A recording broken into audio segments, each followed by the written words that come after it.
আমার ডুমুরিয়া থানা এলাকায় আমার mobile duty officer SI Mizanur Rahman সে ডিউটি করাকালীন দুপুর অনুমান 2 সময় সে গোপন সংবাদের ভিত্তিতে জানতে পারে যে আমাদের ডুমুরিয়া থানাধীন মেসাগুনা এলাকা থেকে কতিপয় চোর একটি গরু চুরি করে মিনি ট্রাকে করে খুলনার উদ্দেশ্যে তারা রওনা হয়েছে। তখন আমার SI মিজানুর রহমান তার সঙ্গীয় অফিসার ফোর্স সহ এবং আমার ASI লাভলু তারা তাদেরকে চেকপোস্ট তাৎক্ষণিক আমাদের ডুমুরিয়া বাস স্ট্যান্ড কেন্দ্রিক চেকপোস্ট বসিয়ে তাদের একটি গাড়ি আসা দেখে খুলনাগামী একটি গাড়ি দেখে তাদেরকে থামানোর জন্য সংকেত দেয়, কিন্তু তারা না থামিয়ে তারা আরও দ্রুত গতিতে তারা গাড়ি চালিয়ে খুলনার দিকে যেতে থাকে। তখন আমাদের ASI লাভলু এবং আমার ASI মিজানুর রহমান উক্ত গাড়ির পিছনে এবং তারা বিষয়টি আমাকে অবহিত করলে আমি বিষয়টি দ্রুত আমার থানার অন্যান্য অফিসার ফোর্সদের নিয়ে আমরা দ্রুত তাদেরকে আটক করার জন্য পার্শ্ববর্তী আমাদের যে আরংঘাটা থানা এবং আমাদের মেট্রোর হরিণটানা থানা তাদেরকেও অবহিত করি, অফিসার ইনচার্জদের অবহিত করলে তারাও তাদেরকে উক্ত গাড়িটি আটক করার জন্য তারা বিভিন্ন পয়েন্টে চেকপোস্ট বসিয়ে দেয়। ইন দ্য মিন টাইম এই আসামিরা তারা তাদের গাড়িতে থাকা বিভিন্ন আপনার ড্রাম তারা আমাদের অফিসারদেরকে প্রতিহত করার জন্য তারা ড্রাম ছুঁড়ে মারে। তো তারপরেও আমরা তাদেরকে স্থানীয় জনগণের সহায়তায় তাদেরকে আটক করি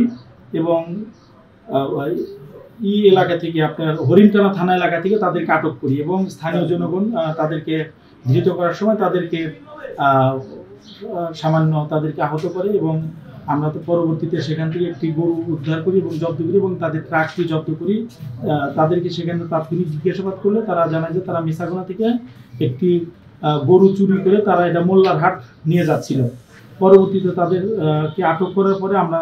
একজন একটু গুরুতর হয় তাকে আমরা উপজেলা স্বাস্থ্য কমপ্লেক্সে ভর্তি করি এবং 2 জনকে প্রাথমিক চিকিৎসা প্রদান শেষে আমাদের হেফাজতে নেই এবং জিজ্ঞাসাবাদে তারা জানায় যে তারা এই গরুটি তারা মোল্লারহাট হুমায়ুন মীর এবং সেখানে ইকবাল হোসেন তাদের কাছে বিক্রি করার জন্য নিয়ে যাচ্ছিল এবং ইতিপূর্বেও তারা বিগত 15-20 দিন পূর্বে তারা সেখানে আরও 5টি গরু তারা বিক্রি করেছে। এই সংবাদটি দেওয়ার পরে আমরা বিষয়টি ঊর্ধ্বতন কর্তৃপক্ষকে অবহিত করে আমরা রাতের বেলা আমার পুলিশ পরিদর্শক তদন্ত সাহেবের নেতৃত্বে আমরা একটা টিম আমরা মোল্লারহাট এলাকাতে যাই এবং সেখানকার থানা পুলিশের সহায়তায় আমরা সেখানে অভিযান পরিচালনা করি এবং অভিযান পরিচালনা করে আমরা সেখান থেকে ইকবালকে আটক করি। ইকবালকে আটক করলে সে ইকবাল জানায় যে তারা যে গরুগুলো তারা ক্রয় করছিল সেগুলো সেখানে তাদের হুমায়ুন মীরের বাড়িতে আছে। তখন হুমায়ুন মীরের বাড়িতে অভিযান পরিচালনা করলে হুমায়ুন মীর পুলিশের উপস্থিতি টের পেয়ে সে পালিয়ে গেলে উপস্থিত সাক্ষীদের সম্মুখে স্থানীয় লোকজনদের উপস্থিতিতে তার বাড়ি থেকে